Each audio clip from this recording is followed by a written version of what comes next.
안녕하세요. 인사 제대로 해, 씨. 자, 안녕하세요. 해커스에서 재무회계 맡고 있는 김원종 회계사입니다. 네. 좀 늦었는데, 우리 동차반 시작할 거예요. 네, 그래서 잠깐 OT 할게요. 좀 일 빨리 끝내려고, 네, 그 칠판에 미리 써놨어요. 네. 이 시간이 제일 중요해요, 여러분들. 잘 모르겠지만, 네. 여기 이제 합격한 학생들 보면, 그래도 내 말대로 공부한 학생들이 붙었잖아. 네, 내가 시킨 대로 한 학생들이.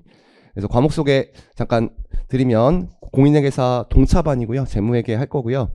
자, 올해까지는 재무회계가 150점으로 출제가 되잖아요. 네, 그래서 150점 만점이고요. 내년부터는 이게 중급회계가 100점이고 고급회계가 50점으로 바뀌잖아. 그래서 너네들은 만약에 부분 합격을 할 수도 있으니까 그랬을 때 재무회계를 꼭 넘겨야 돼요. 그래서 작년보다 제가 강의를 좀 많이 잡아놨어요. 너네들은 150점 만점인데 중급회계가 한 번을 제외하고는 다 100점이에요. 한 번 99점 나온 적이 있어. 고급회계가 51점 나오고. 근데 최근에는 그냥 100점, 50점 나오고. 이게 정확한 건 아니에요. 그냥 일단 잘라놨어. 책을 두 권으로 잘랐기 때문에 중급회계 23회 그리고 고급회계 9회 할 건데 작년에는 32회, 30회 했었거든. 근데 작년에 유일하게 조금 지엽적인 문제가 많이 나와가지고 그리고 점수도 좀 칼제점 했다 그래서 좀 일단은 플러스 알파 잡아놨습니다. 근데 여기 있는 학생들을 보니까 제가 보기엔 다 잘하는 학생들이라서 아마 보강이 없을 것 같아. 더 일찍 끝낼 수도 있어요. 알겠지? 해줄 건 다 해줄게요. 공인회계사 김원종입니다. 소개 안 해도 되지? 자, 그 다음에 교재 소개 드릴게요. 올해 객관식반 할 때 이 교재 작업 제일 열심히 했다 그랬지. 근데 별로 주선이 같은 경우에는 별로 바뀐 거 없을 것 같은데 많이 바꿨다. 알겠지? 특히 고급회계 쪽을 많이 바꿨어요. 그래서 해커스 회계사 IFRS 김원종 재무회계 연습 1이 중급회계 부분이고 그 다음에 2에서 고급회계 부분이고 이거 자꾸 질문해서 그러는데 3월 7일 날 출간됐어요. 지금 인터넷에서 살 수 있어요. 그리고 요약서는 원래 쓰던 거 쓰면 돼요. 그래서 우리 해커스 IFRS 김원종 포인트 중급회계 요약서 쓸 거고 고급회계 요약서 쓸 거야. 그래서 중급회계 수업할 때는 요 연습서 문제집하고 요 요약서 갖고 오시고 고급회계 준비하실 때 요거 두 권 가져오시면 돼. 한 가지만 말씀드리면 똑같은 문제는 출제가 안 되거든요. 물론 최근에 작년을 제외하고 제가 해커스에 온 다음부터 얘기할게. 3년 동안은 기존의 기출문제가 한 100점 정도 출제가 됐고요. 그 다음에 좀 신규 유형의 문제가 한 50점 나왔는데 그 중에서도 한 35점은 응용력이 있으면 풀 수 있는 문제.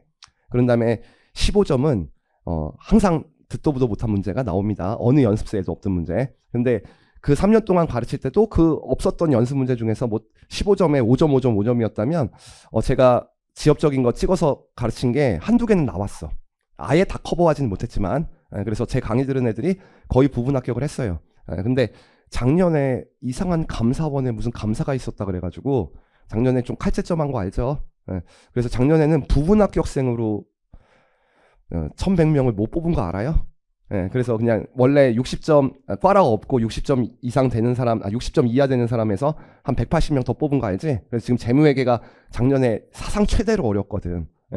근데 여러분들이 생각하기에 그러면 막 지엽적인 거 쫓아가야 된다 그렇게 생각하는데 그게 아니다. 작년 시험 문제 풀어보면 내가 풀어도 딱 시간 안에 딱 풀겠더라고. 그러니까 학생들은 한 두 문제 정도 못 푼 게 내가 전화 받은 게 다 두 문제 못 풀었대. 그러면 뭐가 제일 중요한 거야? 쉬운 문제 골라 푸는 게 제일 중요한 거야. 그리고 좀 응용되는 내용들은 이 문제 갖고만 정리하면 안 돼요. 알겠지? 그러니까 어느 정도의 이론이 좀 알아야지 문제를 풀 수 있거든. 예를 들면 이제 작년에 나왔던 문제 중에 처음 나온 게 감가비가 있는데 타이어하고 차량이 하나 있어. 그래서 타이어 금액이 중요하면 별도로 감가 생각하는 거 알지? 그 항공기. 그게 처음 나왔어. 그럼 그거 포인트 책에 있는 거잖아. 그러니까 처음 공부할 때부터 계속 이것만 볼 생각하지 말고 아직 시간 많으니까 한 2회독 할 때까지는 요약서 한 40%, 그 다음에 이거 60% 하고 맨 마지막에만 문제로 정리하는 게 좋아요. 그리고 말 문제도 많이 나왔거든 작년에. 요약서에 제가 이미 너네들은 객관식 때 말 문제 나올 것들 다 설명했으니까 거기에 체크되어 있는 거 좀 암기하시고 그렇게 하셨으면 좋겠어. 공부한 건 별거 안 할게요. 여기 있는 사람들 보니까 결석 지각할 사람 없어. 대체 설명 안 할게. 그 다음에 예습하고 수업 듣고 복습하는데 아마 강력태 선생님은 예습하라고 할 거야.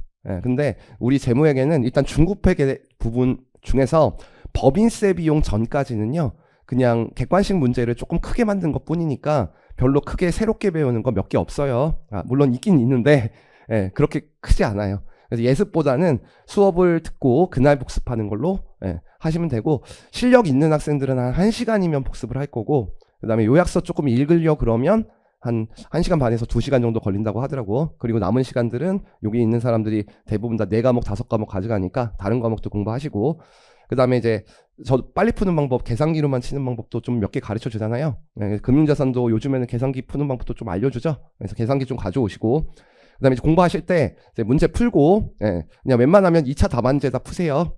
예, 그 다음에 내가 실제로 시험 본다고 생각하고 답안 작성해. 답안을 너무 길게 작성하지는 말고, 예, 작성한 다음에 채점을 하시고 틀린 이유를 적어 놓으시고, 제가 웬만하면 여러분들 보관했으면 좋겠어요. 3번 풀면 3번 다 보관했으면 좋겠거든.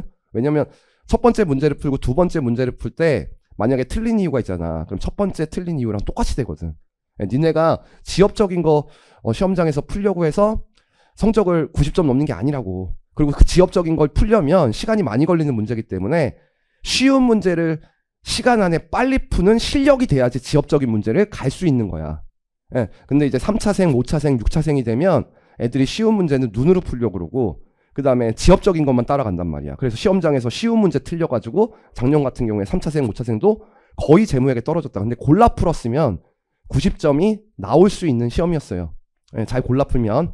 예, 그러니까 이거 좀 보관했으면 좋겠고, 그 다음에 이 보관한 다음에 이게 맨 마지막에 한 15일 남았을 때 정리를 잘 못하거든.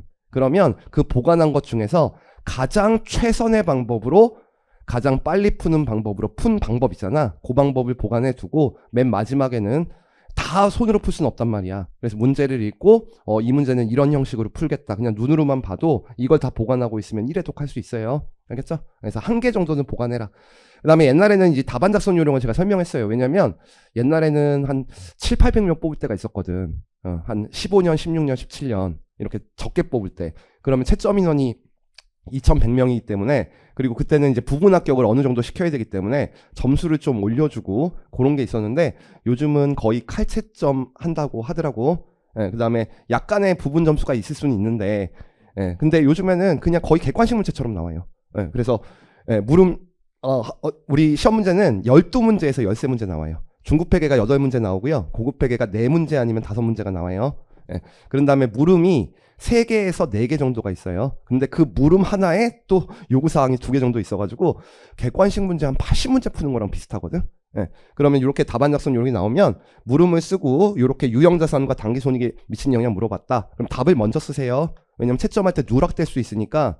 예, 답을 먼저 쓰시고 간단하게, 만약에 이 유형자산이 그냥 원가목에 가정하는 거야. 예, 그러면 취득원가에서 감가상각 노개 뺀 게 유형자산이지? 그럼 여기다 숫자 2개 쓰고 답 써도 다 맞게 해줍니다. 아예 안 쓰는 건 안 되는데. 그리고 당기손익에 미친 효과인데 이게 재평가 모형이었어. 그러면 감값이랑 재평가 손실이 당기손익에 미친 효과겠지. 그럼 요거 각각 써도 다 맞게 해줍니다. 그리고 그림으로 풀어도 되고요, 분계로 풀어도 되고요, 산식을 써도 다 맞게 해줍니다. 답이 맞는 게 더 중요한 거야. 그래서 답안 작성 요령은 웬만하면 간단하게 쓰는 게 좋아요. 그 다음에 이제 출제 경향 잠깐 보시면, 제가 13문제에서 12문제 나온다 그랬잖아. 점수는 10점에서 18점 사이에요. 12점짜리가 제일 많아요. 12점, 13점. 근데 고급 회계가 한 18점 정도나 현금으로 표가 18점짜리로 좀 나올 때가 있고, 요 정도 나오는데, 이제 중급 상은요, 이제 재고자산 같은 경우에 주제가 한 3개 정도 있죠. 재고자산의 포함할 항목의 결정, 감모손실, 평가손실, 그리고 뭐 이동평균법, 그 다음에 재고자산의 오류수정, 그 다음에 농림어. 그러면 재고자산이나 유형자산 같은 경우는 주제별로 좀 정리가 되잖아. 그럼 이렇게 나올 때가 있어. 한 문제인데 자료 1, 자료 2, 자료 3 이렇게 주고, 요 자료 1에 대해서 물음 1 물어보고, 자료 2에 대해서 물음 2 물어보고, 자료 3에 대해서 물음 3 물어봐. 그럼 그냥 객관식 문제 3문제예요. 객관식 문제보다 쉬운 문제도 있어요. 그리고 중급 하나 고급 회계 같은 경우에는 여러분들 고급 회계 문제를 잘라서 낼 수는 없지. 그러니까 이게 요즘엔 3년짜리까지 물어봤거든. 그러니까 문제가 되게 커. 중급 회계 하하고 고급 회계는. 그리고 한 문제를 다 읽고 물음 1, 물음 2, 물음 3, 물음 4를 물어보는 게 일반적이다. 이 두 가지 형태로 출제가 되는데, 중급 하도 그렇게 출제될 때가 있어. 현금흐름표 같은 경우에 작년 같은 경우에 반으로 잘라가지고 영업활동 자료 따로 주고 투자 재무 따로 줘갖고 문제 낼 때도 있고, 고급 회계 같은 경우에 환율 변동 효과랑 파생 같은 걸 같이 내고 싶으면 반 잘라갖고 객관식 문제 두 문제 낼 때도 있어요. 근데 어쨌든 그런데 제가 강의를 할 때 이런 문제들을 풀어주기는 하는데, 이런 문제들은 왁구 써서 빨리빨리 풀어주고요. 혹시 중급회계상도 크게 나오면 시간이 많이 걸리는 문제가 있으니까 중급회계상 문제 풀어줄 때는 저는 이제 큰 문제를 풀어줄 거야. 이렇게 큰 문제를 풀어주면 요 문제 푸는데 시간이 적게 걸릴 거예요. 알겠죠? 그래서 요 문제도 풀어줄 거예요. 자, 그 다음에 이제 시험 문제 우리 150점이잖아요. 최근에 딱 2번을 빼고, 사실 재무회계는 그렇게 어려운 적이 없었어요. 딱 2번이에요. 14년 동안 딱 2번. 근데 그게 작년이었어. 근데 그 작년을 제외하고는 시험 문제가 거의 비슷해요. 한 135점은요. 거의 중 아니면 하난이도에서 나옵니다. 기존의 기출문제를 말 바꿔서 나오거나 기존의 기출문제에 무언가 이론을 하나 추가해도 너네들이 공부한 거, 그게 한 130점. 그리고 상난이도는 시간이 됐다만이 걸리거나 아니면 지엽적인 거, 보통 15점이 나와서 여러분들이 시험장에서 풀 때 요거를 먼저 풀고 그 다음에 요거 중에 일부의 부분 점수를 맞겠다, 그런 전략으로 가면 90점은 쉽게 맞을 수 있는 시험이었는데, 그리고 또 칼채점이 아니라 후하게 채점했기 때문에. 근데 작년에만 조금 달랐다. 작년에는 중난이도가 한 95점 정도 있었고요. 하난이도는 유형자산 하나만 딱 하난이도였고, 나머지는 완전히 안 가르친 건 아닌데 여러분들이 연습서에 어느 책에도 없는 문제들이 한 45점 정도 출제된 것 같아. 그래서 작년에 조금 어려웠었다. 알겠죠? 예. 근데 이제 작년에 부분 합격 인원을 한번 봤잖아. 이제 애들이 그렇게 됐다는 거 아는데 작년처럼은 안 낼 거야. 알겠지? 올해 1차 봤잖아. 난이도 조정이 안 돼. 그러니까 작년에 그렇게 어렵게 내고, 맞잖아. 작년에 어렵게 내고 올해 좀 쉽게 출제되려니까 이렇게 또 쉽게 출제되잖아. 그러니까 올해는 이거보다는 쉬울 거다. 그래서 요걸 잘 골라 푸는 연습을 하고, 그 다음에 작년에 제가 좀 아쉬운 게 여기 중에서 한 15점 정도가 있다면, 이게 이 45점도 시간이 많이 걸려서 내가 30점이라는 거지, 문제가 많아가지고 한 15점 정도만 이제 처음 나온 문제가 나왔거든. 근데 작년에 제가 이 문제집을 만들 때 3년 동안 시험이 쉬워가지고 원래 1판이 되게 두꺼웠었거든. 진짜 죽음의 책이었어. 근데 주선이가 2판을 한번 봤을 거야. 그때 시험이 쉬워지는 경향이라서 좀 문제를 뺐어. 그랬더니 그 문제 뺀 것 중에서 3점 3점으로 2번 나와가지고 올해는 좀 문제를 집어넣었어요. 그래서 2번 더 잡은 거예요. 알겠지? 그래서 웬만하면 다 커버하려고 노력은 할 건데, 그렇다고 해서 완전히 초지업까지 가진 않을 거예요. 동차반이라서 여러분들 4과목 가져가는데. 그 다음에 복습 방법은 기본 문제랑 고급 문제가 있는데요. 일단은 처음 공부할 때는요, 제가 풀어준 문제만 푸셔도 상관없습니다. 왜 그러냐면 너네가 오늘 재고자산, 아니 오늘 재고자산이 아니라 뭐 이번 주에 재고자산과 뭐 나갔다, 그거 다 풀어서 뭐 할 건데, 다 까먹을 건데. 그러니까 일단은 복습할 때는 제가 풀어준 문제를 먼저 복습해. 알겠지? 그러면 재고자산에서 제가 안 풀어준 문제가 한 4문제나 3문제가 있을 수도 있어. 알겠지? 그럼 유형자산 공부할 때 복습을 하고 내가 풀어준 문제를 한 문제만 안 풀어보면 그거 풀어보는 거야. 그 다음에 또 금융자산 풀고 있어. 근데 시간이 조금 남아. 그러면 재고자산 한 문제 풀고 유형자산 중에 안 푼 문제 한 문제 풀고, 시간 될 때마다. 알겠지? 그래서 감을 가져가는 게 중요하니까 일단 복습은 요렇게 하고, 아마 합격을 할 때는 기본 문제는 전 문제 다 풀고 고급 문제는 제가 풀어준 문제 푸시면 합격할 거예요. 그래서 요거를 권장하고, 그래도 한 3번은 봐야 되지 않을까. 최선을 다해봐. 시간은 별로 없지만. 알겠지? 3회독 하려고 노력하시고, 그 다음에 여기 혹시 3차생들, 그 다음에 작년에 합격했다가 온라인으로 들으신 분들 중에 유예생들이 있으면 전 문제 한번 다 풀어보려고 노력 한번 해보세요. 됐죠? 자, 여기까지 할게요.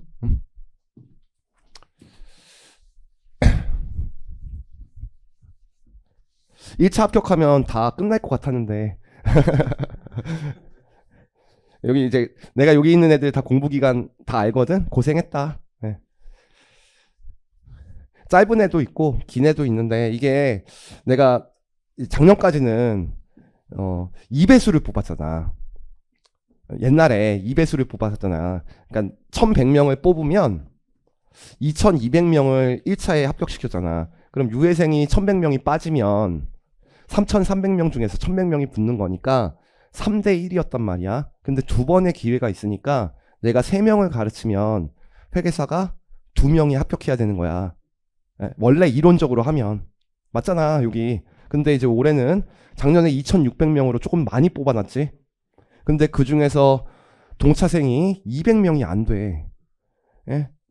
진짜로 한꺼번에 5명 붙은 사람 100명이 안 되는 걸로 알고 있어. 그럼 2,500명이지. 올해 3,000명이지. 예. 그럼 이제 5,500명이고 그 중에서 1,250명 뽑는다 그랬잖아. 올해 좀 많이 뽑는다고 했지. 그러면 2번의 기회가 있는 거고 5명 중에서 2명 붙는 거라고. 그러니까 이제 시작이야. 알겠지? 예. 그래도 여기 있는 학생들이 되게 성실한 학생들이라서 네, 저는 다 붙는다고 생각하고 저 다른 과목 얘기 안 할 거야 이제. 나는 일단 재무에게만 붙일 거야. 알겠지? 예. 다른 과목은 알아서 하라 그래. 자, 그 다음에 두 번째 책을 잠깐 보시면 1장이 있습니다. 여러분들 이것부터 먼저 설명할게. 14페이지 한번 볼래? 14페이지. 연습서 14페이지. 연습서. 거기에 공인회계사 2차 시험 출제 경향 분석이라고 있죠. 뭐 그걸 다 보라는 건 아니고요. 제가 중요한 단원만 조금 체크를 해줄게요. 자, 중급회계에 8문제가 나옵니다. 근데 12장까지가 제가 중급회계 상이죠. 1장 안 나와요. 2장 그냥 소모름으로 말문제가 나올 수 있는데 그것도 잘 안 나와. 그 다음에 재무대표 표시와 공정가치 측정도 잘 안 나와요. 4장도 잘 안 나와요. 한 문제 풀어줄 거지만. 재고는 동그라미 쳐놔. 그리고 유형자산도 동그라미 쳐놔. 그 다음에 무형자산과 투자부동산은요. 만약에 시험 문제 나오면요. 유형자산으로 날로 먹을 수 있죠. 거의 비슷하죠. 그래서 잘 안 나오는 편이야. 투자부동산은 유형자산 문제가 나왔을 때 개정대체만 이렇게 나오는 편이니까 그걸로 정리하면 되고 금융자산 중요해. 자, 그 다음에 자산손상과 매각예정 비유동자산도 중요하지 않은 지엽적인 기준서인데 자산손상은 어디서 나올 수 있다. 합병 문제가 있을 때 합병 문제에 껴서 나올 수가 있어요. 요구사항으로. 근데 중요하진 않고 금융부채 동그라미 쳐놓고 원래 충당부채가 가끔씩 나왔거든. 3년에 한 번. 근데 이제 채점 인원이 5,000명이 넘어가니까 이걸 말문제로 충당부채로 인식하지 쓰고 그 이유 쓰라 그러면 채점하기가 힘든 거야. 그러니까 요즘에 잘 안 나와. 내가 그래서 안 해주는 건 아니야. 그래서 그렇게 네 단원이 중요하다. 근데 제가 생각하기에는 그러면 중급회계 상은 원래는 이론적으로는 50점 나와야 되지. 근데 아마 3문제가 나올 거야. 알겠지? 그래서 작년에 재고 하나, 유형 하나, 그 다음에 금융자산이 나왔다. 근데 전혀 생각지 못한 주제들이 나왔어. 알겠지? 그 다음에 13번부터 24단원까지 보면은 24단원은 덜 중요해요. 그러니까 거의 안 나온다고 보면 돼. 재무비율 분석인데 작년에 총자산 회전율을 한번 물어봤는데 주당이익 문제 있으니까 그건 됐고 그럼 나머지 중급회계하는 거의 솔직히 말하면 돌아가면서 나와요. 알겠지? 그러니까 요 11가지 단원 중에서 5문제가 나오는 거거든. 근데 내 개인적인 생각으로 좀 중요하다고 생각하는 단원이 있어. 그래서 현금 흐름표 체크해 놓고 그 다음에 자본도 체크해놔. 그 다음에 복합금융상품도 체크해 놓고 리스도 체크해 놓고요. 수익 1도 체크해 놓으세요. 그 다음에 법인세 회계도 좀 체크해 놓으세요. 그 다음에 한 개만 더 체크해 놓자. 회계 변경 오르시죠. 최근에 요 단원들이 좀 많이 나오고 있어. 그럼 많이 나오면 다음 연도에 안 나온다고 생각해. 그게 아니야. 알겠지? 중요하니까 체크해 놓은 거야. 그래서 요런 단원들을 보시면 되고요. 자, 고급회계는 그때 말할 건데 여기서 미리 말할게. 고급회계는 다 나와요. 알겠지? 근데 다 나와. 그러니까 1, 2, 3, 4, 5를 다 체크해 놔야 돼. 6까지. 다 쪼개서 내요, 그냥. 근데 그 중에서 연결만 별표를 2개씩 쳐놔요. 알겠지? 점수 비중이 높다. 어떨 때는 2문제 나올 때도 있으니까. 알겠죠? 그렇게 하고 자, 일단 문제집을 잠깐만 볼게요. 챕터 1을 보시면 재무회계의 일반론이라고 되어 있습니다. 이게 포인트 체계로 내가 강의를 하기 위해서 그냥 문제를 만들어 놨는데 한 24년 전 문제죠. 요즘 추세랑 안 맞으니까 이건 과감하게 안 봐도 돼요. 그 다음에 우리 재무보고를 위한 개념체계에 문제가 있죠. 그 문제는 한 장 넘겨보세요. 문제 1번 있지? 이건 봐야 돼. 알겠지? 근데 다 볼 필요 없고요. 물음 1, 물음 2, 물음 3만 체크해놔. 2-2페이지. 자, 문제 한번 볼게요. 재무보고를 위한 재무제표의 구성요소란 거래나 그 밖의 사건의 재무적 영향을 경제적 특성에 따라 대분류하여 재무제표에 나타낸 것을 말한다. 보고기업의 재무상태와 관련된 자산부채 자본, 보고기업의 재무성과와 관련된 수익 비용을 재무제표 요소로 정의하고 있다. 이와 관련해서 다음에 물음에 답하시로 돼 있고, 물음 1번 보시면 재무제표의 구성 요소 중 자산과 부채의 정의를 4줄 이내로 기술하시로 돼 있어. 이거 필기하지 말고 거기 해답이 있으니까 요 해답에 키워드에다가만 여러분 체크해 놓으면 돼. 우리 자산이 있잖아. 그러면 자산의 정의는 크게 키워드가 3개가 있죠. 우리는 재산의 증감 변화를 일으키는 과거 사건만 회계 처리하니까 과거 사건의 결과이다. 요걸 써야 되고요. 두 번째, 자산은 우리가 소유를 해야 되지. 알겠죠? 그걸 뭐라고 하죠? 통제. 그래서 통제하고 있는. 세 번째, 미래의 현금 유입을 증가시키거나 미래의 현금 유출을 감소시키는 능력이 있어야 되지. 재무보고를 위한 개념체계의 용어가 바뀌었어요. 경제적 자원으로. 그리고 경제적 자원은 경제적 효익을 창출할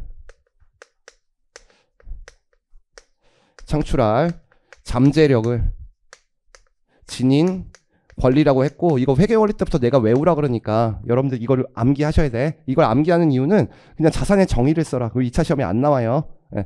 요게 이제 모든 책에 다 들어가 있는 문제인데, 우리 법인세 회계 배울 때 이연법인세 자산을 자산으로 인식할 수 있는 이유를 써라. 그렇게 나오면 요 3가지 키워드가 들어가야 되거든.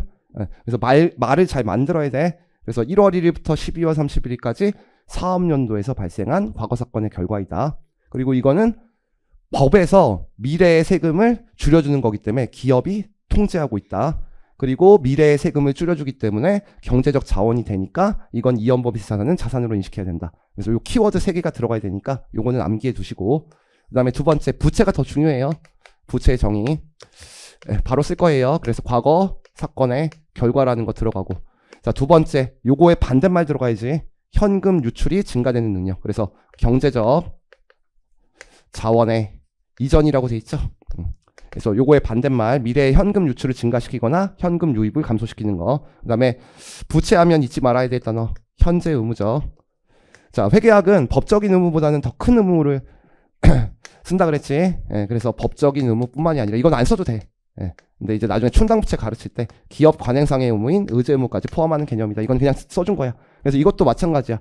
이연법인세 부채를 부채로 인식하는 요건 쓰라 그러면 사업연도 중에 발생한 과거 사건의 결과이다 쓰면 되고, 이연법인세 부채는 지금 세금을 마이너스 유보니까 덜 내고 나중에 세금을 더 내야 되니까 경제적 자원을 이전할 수 있다. 그리고 이거는 법인세법상 의무기 때문에, 법적인 의무이기 때문에, 현재 의무에 해당하기 때문에 부채로 인식해야 된다. 이렇게 키워드 3개 들어가야 되니까 외워두시고, 그 다음에 부채에서 요즘에 잘 안 나오지만 충당부채의 사례 문제 나오면 충당부채의 인식요건 쓰라고 나올 수가 있거든. 근데 인식요건은 부채의 정의에 부합하고 미래의 경제적 효익에 유입 또는 유출 가능성이 높고 금액을 신뢰성 있게 측정할 수 있을지, 그때 부채의 정의를 쓸 때 요걸 써야 되니까 요건 충당부채에서도 필요하고 이제 법인세 회계에서 필요한 거야. 그래서 요거는 기억해 놓자. 그 다음에 두 번째, 인식이란 자산부채 자본 수익 비용 또는 비용과 같은 재무제표 요소 중 하나의 정의를 충족하는 항목을 재무상태표나 재무성과에 포함하기 위해서 포착하는 과정을 말한다. 그럼 이 포착하는 과정을 다른 말로 뭐라고 하는 거야? 언제 재무제표에 기록할지 결정하는 절차지. 1월 1일 날 분기할 것인가, 3월 1일 날 할 것인가, 아니면 12월 30일 날 할 것인가. 그때 재무보고를 위한 개념체계의 인식 요건을 8주 이내로 기술하시오라고 돼 있어. 사실 이거는 시험 문제에 나오긴 힘들지. 이걸 쓰라고는 안 하겠지. 예. 근데 이제 개념체계가 있는데 너네 공부할 때 이 개념체계의 인식 기준과 그 다음에 우리 기준서에 유형자산에 나와 있는 인식 기준과 투자부동산에 나와 있는 인식 기준, 그리고 무형자산의 인식 기준이 서로 달랐다는 건 알지? 그래서 이게 이유가 뭐라 그랬어? 이게 개정됐기 때문이지. 그래서 개정 후 기준이 2019년도 12월 4일 날 개정됐어요. 예, 그때 첫 번째, 우리 개념체계 인식 기준 쓸 때는 뭐 써야 돼요? 전제 조건이라는 게 있지. 그래서 재무제표 요소가 나오니까 재무제표 요소의 정의에 부합한다. 요게 하나가 들어가야 되고, 두 번째, 실제로 2가지가 있죠. 예, 요걸 통과해야 돼. 그래서 재무제표 요소의 정의에 부합하는 건 이렇게 많은 사건들이 발생한다 그랬지? 예, 근데 그 중에서 우리가 인식하는 것은 인식 기준을 통과해야 된다 그랬어. 그러면 원래 옛날의 인식기준은 뭐였죠? 미래의 경제적 효익의 유입 또는 유출 가능성이 높다. 근데 미래의 경제적 효익의 유입 또는 유출 가능성이 높아야지 의사결정에 차이를 발생시킬 수 있지. 그래서 요거를 목적, 적합하고 그냥 성이라고 쓸게. 그리고 충실하게 표현할 수 있을 때, 원래 금액을 신뢰성 있게 측정할 수 있을 텐데 충실한 표현 뜻 가르칠 때 내가 이러잖아. 현금 계정 과목이면 계정 과목 정확하게 쓰고 100만 원이면 금액 정확하게 쓰자. 네. 그러니까 충실하게 표현할 수 있을 때. 그래서 표현 충실성이라고 쓸게. 표현 충실성을 충족할 때. 그래서 결국은 근본적 질서성을 충족할 때 잡으라는 거지. 근데 한 가지가 더 있죠. 이번에 추가된 건데 제약 조건이라고 해서 인식을 하는데 원가와 효익이 있는데 이 원가보다 효익이 더 커야 된다는 거지. 예, 비용과 시간이 많이 드는 것보다는 인식했을 때 효익이 더 클 때 인식하자. 요건데 요걸 외우라는 건 아니야 내가. 예, 왜 그러냐면 우리 유형자산 그다음에 무형자산 투자부동산 그리고 농림어업 같은데 인식기준이 계속 나온단 말이야. 그럼 그걸 하나하나씩 다 외우면 어떻게 돼? 아 그거 비효율적이잖아. 근데 여기서 인식기준 외워버리면 예, 거기 있는 거 말만 바꿔갖고 풀면 되잖아. 근데 기준서의 인식기준은 계정 후 걸 쓰고 있다. 계정 전 걸 쓰고 있다. 계정 전 걸 쓰고 있다. 그치? 그래서 뭐는 없어. 요거는 없지. 그리고 요 부분은 어떻게 돼? 그냥 안 쓸 거야. 동일하지. 재무제표 요소의 정의에 부합하고. 그럼 이 목적 적합하다는 것을 어떻게 표현하고 있다? 미래 경제적 효익에. 자, 우리가 원래 재무제표 요소는 자산, 부채, 자본, 수익, 비용이죠. 근데 그 중에서 자본은 인식기준이 있어요, 없어요? 없잖아. 자산에서 부채 뺀 거니까 독립적으로 인식되고 측정될 대상이 아니지. 그러니까 자산과 수익이면 뭐? 유익. 그리고 부채와 비용이면 유출 가능성이 높다고 쓰면 되지. 그 다음에 이제 인식을 하기로 했어. 그러면 금액을 신뢰성 있게 측정할 수 있을 때. 신뢰성 있게 측정할 수 있을 때. 근데 우리 인식 기준은 사실 내가 옛날엔 이렇게 썼었다고. 근데 작년에 칼자점 했다 그래가지고 알겠지? 이게 원래 금액이 아니라 실제 원문은 뭐라고 돼 있어? 원가 또는 가치를 신뢰성 있게 측정할 수 있을 때. 그래서 사실은 유무형 자산과 투자 부동산은 매도 목적의 자산이에요? 사용 목적의 자산이에요? 사용 목적. 그러니까 뭘로 인식해야 돼? 원가. 그러니까 그때는 원가를 신뢰성 있게 측정할 수 있을 때라고 돼 있다고. 그리고 부채 같은 경우에는 원가라는 말이 없잖아. 그러니까 그건 금액이라고 돼 있다고. 그리고 만약에 공정가치로 인식하는 자산이다. 그러면 공정가치라고 써야 돼. 공정가치를 신뢰성 있게 측정할 수 있을 때. 자, 그러면 내가 작년 문제 잠깐 설명할게. 작년 문제에 농림어업의 인식기준을 물어봤어. 알겠지? 근데 문제가 어떻게 나왔냐면 과거 사건의 결과 기업이 통제하고 있는 경제적 자원이라는 자산의 정의를 충족하고 요게 나왔어. 그 다음에 미래의 경제적 효익의 유익 가능성이 높다. 요것도 나왔어. 그런 다음에 농림어업의 인식기준 나머지 하나를 써라. 나 안 가르쳤어. 나 맨날 이렇게 강의해. 알겠지? 예. 그러니까 뭐 썼으면 돼? 금액을 신뢰성 있게 측정할 수 있을 때. 근데 내가 농림어업 가르칠 때 그 인식기준은 그냥 앞이랑 똑같으니까 그냥 읽어보라 그랬으니까 2차 약수라고 안 찍어줬단 말이야. 알겠지? 예. 근데 그때는 이걸 금액이라고 쓰면 안 돼. 알겠지? 근데 금액이라고 써도 이번에 맞게 해줬대. 내가 확인했어 이거는. 알겠지? 예, 근데 실제로 이제 칼제점 한다 그러니까 정확하게 알려줄게. 농림어업은 원가로 측정하는 게 있지. 그리고 공정가치로 측정하는 게 있지. 그래서 원가나 공정가치를 신뢰성 있게 측정할 수 있을 때 그거 쓰라고 그랬으니까 아니 금액이라도 썼으면 그거 맞을 수 있는 거지. 그러니까 항상 이거를 먼저 가르친다고. 그래서 뒤에 있는 거 맞을 수 있다는 거야. 그래서 요거는 외워두시고. 예, 그러니까 요걸 외워둬야 돼. 알겠지? 자, 그 다음에 물음 3번만 풀어줄 건데 이거는 나는 회계원 때 미리 가르쳐준 거지. 예. 너넨 잘 모르겠지만 나 기본 강의 때 회계원리 중급회계 때 이 문제를 미리 풀어줘요. 이게 인적 자원을 자산으로 인식할 수 있는지에 대해서 회계학적인 관점에서 설명하시로 돼 있지. 이거 이미 시험 문제 이건 기출된 문제야. 근데 너무 오래된 거야. 1999년도 문제야. 알겠지? 예. 그럼 이제 뭐 갖다 써야 돼? 지금은 이게 개념체계라고 돼 있으니까 이거 갖다 쓰는 거야. 예. 그러면 재무제표 요소의 정의에 부합해야 되니까 인적 자원이니까 자산이지. 그럼 자산의 정의가 뭐지? 과거 사건의 결과 기업이 통제하고 있는 경제적 자원. 근데 인적 자원은 뭐가 안 돼요? 통제가 안 되지. 자산의 정의를 충족하지 못하기 때문에 인식할 수 없다. 요거 하나 쓰면 되고. 자, 그 다음에 두 번째 쓸 수 있는 게 자, 미래의 경제적 효익에 유입 또는 유출 가능성이 높다. 이거는 충족해요. 인적 자원이 아무리 일을 안 해도 기업에 돈은 벌어다 줍니다. 근데 표현 충실성을 충족하지 못하지? 그래서 표현 충실성을 충족하지 못한다. 이유는 뭘 못하기 때문에 금액을 신뢰성 있게 추정하지 못하기 때문에. 그치? 내가 맨날 얘기하잖아. 기본종 100억이라고 해도 아무도 안 믿는다. 됐지? 그래서 요거는 이미 본 거다. 그래서 요것만 기억하고 가자. 그래서 요 인식 기준 때문에. 그러니까 작년에 이게 3점이었거든. 이런 걸 챙겼어야 되는 거야. 그러니까 설명한 게 나와요. 자, 그 다음에 챕터 3번 볼게. 챕터 3번에 성격별 분류 방법과 기능별 분류 방법에 이제 회계 처리가 나와 있는 표가 하나 있거든. 요거 사실 제 책에는 회계 원리 책에 있는 숫자예요. 이거 중급 회계 책에는 삭제를 했고, 그 다음에 객관식 때 안 본 거지.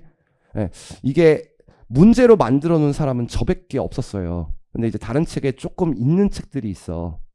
그래서 남겨는 놨고요. 지금 풀어볼 필요는 없어요. 요게 제 문제집에 재고자산하고 회계 변경과 오류 수정에 요 상황을 물어보는 문제가 있어.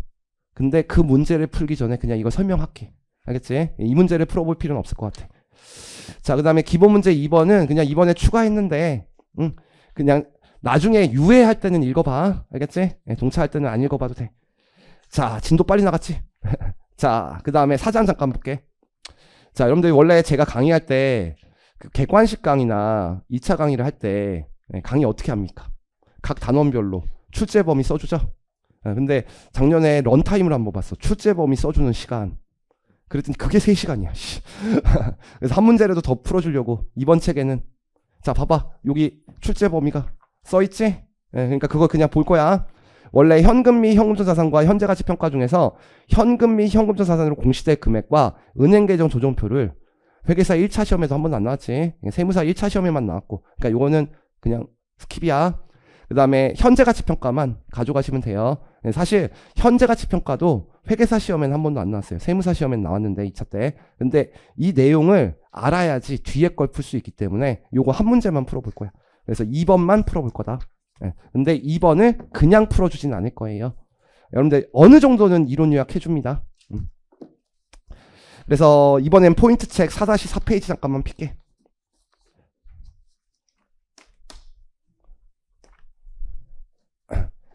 자, 포인트 책 4-4페이지를 보시면 장기성 채권 채무의 현재가치 평가라고 돼 있어요.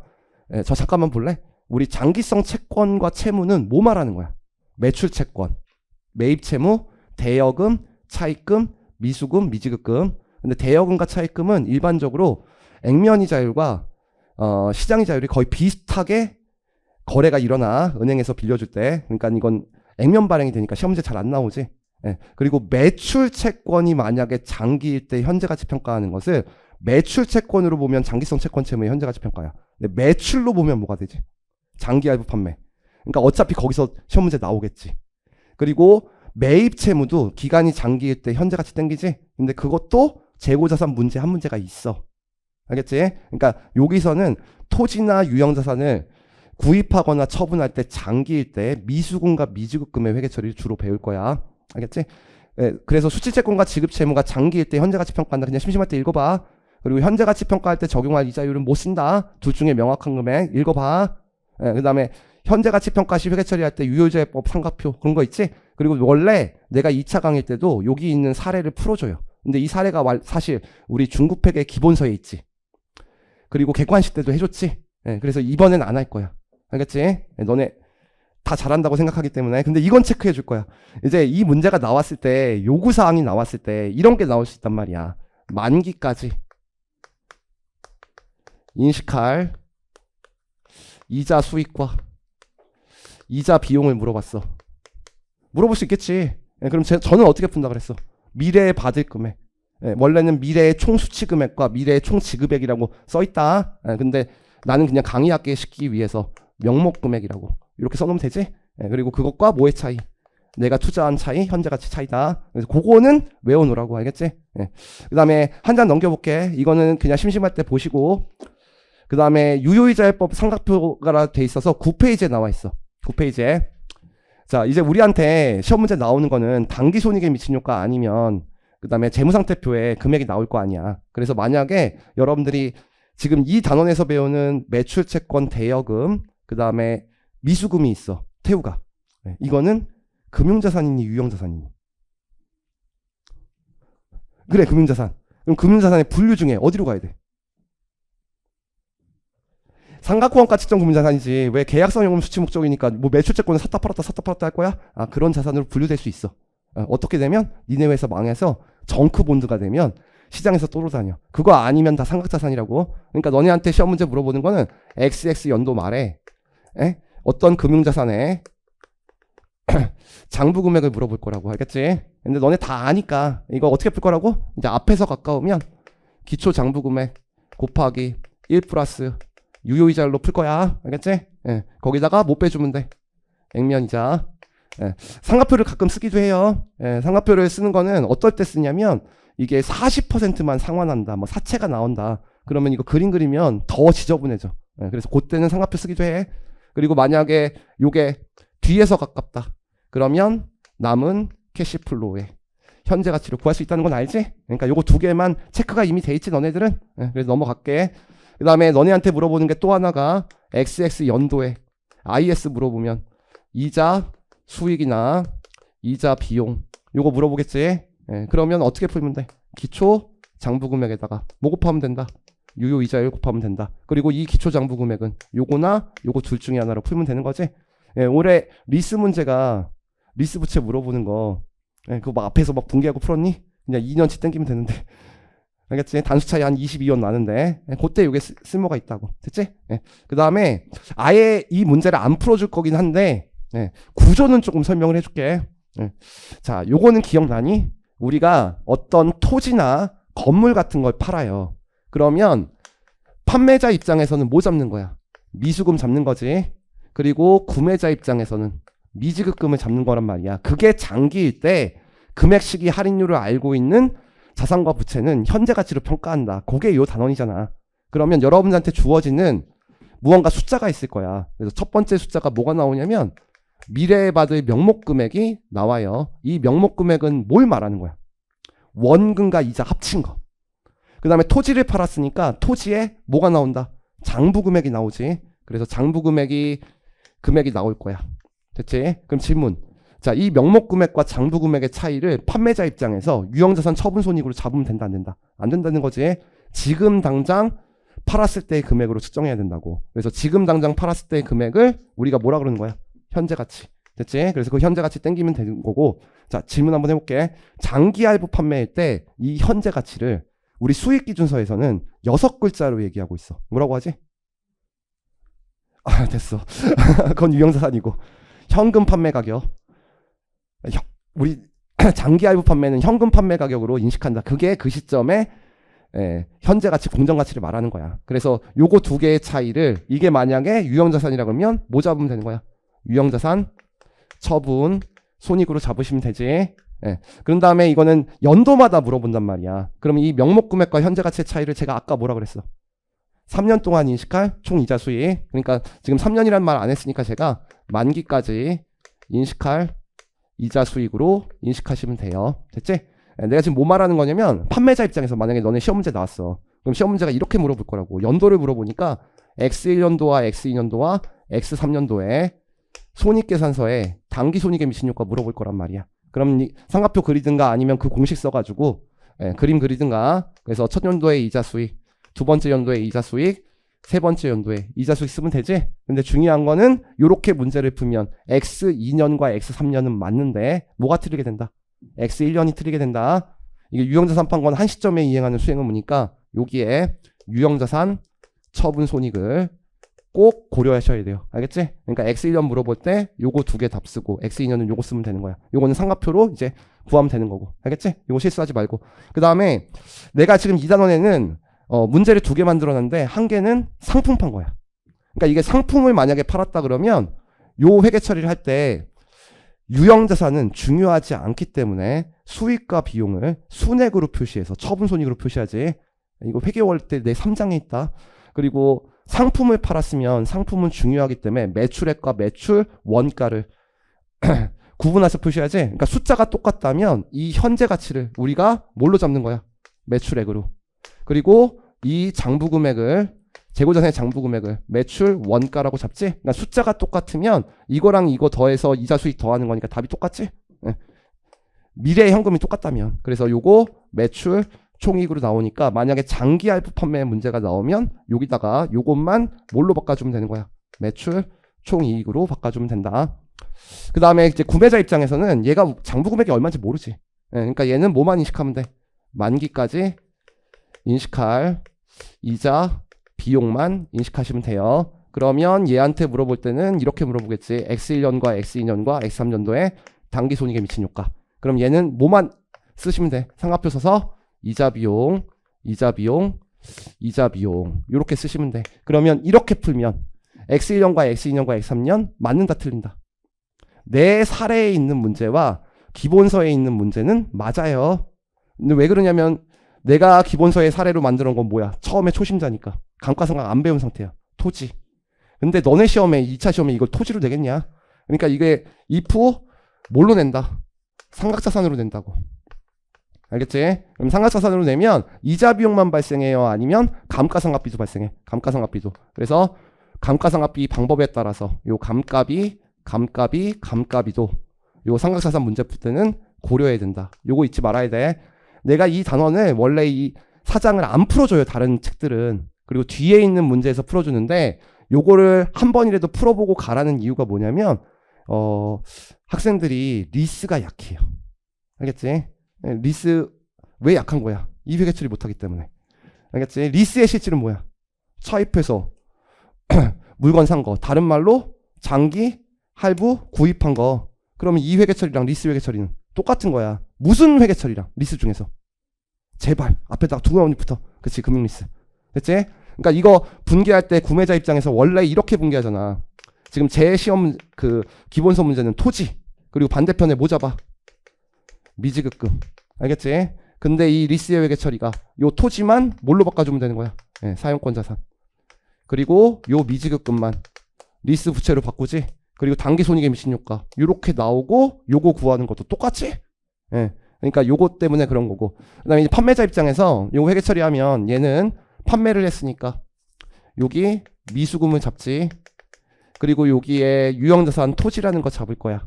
그리고 얘는 요게 현재 가치고 요게 장부 금액이니까 유형자산 처분이익 요렇게 회계 처리해서 요 유형자산 처분 손익이 뜬 거지. 그러면 얘 입장에서는 리스 제공자의 회계 처리랑 똑같다 다르다? 똑같지? 예. 제가 장기할부 판매니까 얘는 장기할부 얘가 장기할부 구입이니까 얘는 장기할부 판매가 되지. 그래서 요것만 뭘로 바꾸는 거야? 리스 채권. 됐지? 그리고 이 토지만 뭘로 바꿔주면 돼? 선금, 리스 자산. 네, 이렇게 바꾸는 거지. 그럼 나한테 질문해. 왜 리스는 리스의 개시일에 처분이익이 발생하지 않습니까? 발생해요, 안 해요? 안 해요. 알겠지? 왜? 이 리스 채권 땡길 때 어떻게 하는 거야? 미래 현금 흐름을 현재 같이 땡기는 거라고. 리스 총투자를.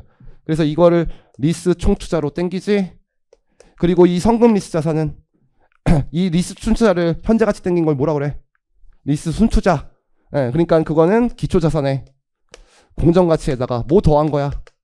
리스 개설 직접 원가. 그래서 여기에 현금이 추가될 수 있지. 리스 개설 직접 원가가 있으면. 그래서 요거를 일치시켜주는 내재이자율로 할인을 했기 때문에 이 두 개가 똑같이 되지. 예, 그러니까 처분 손익이 발생하지 않는 거다. 그래서 얘 입장에서 나중에 이제 회계 처리 배울 때 리스 제공자는 이자 수익만 이렇게 잡히게 되지.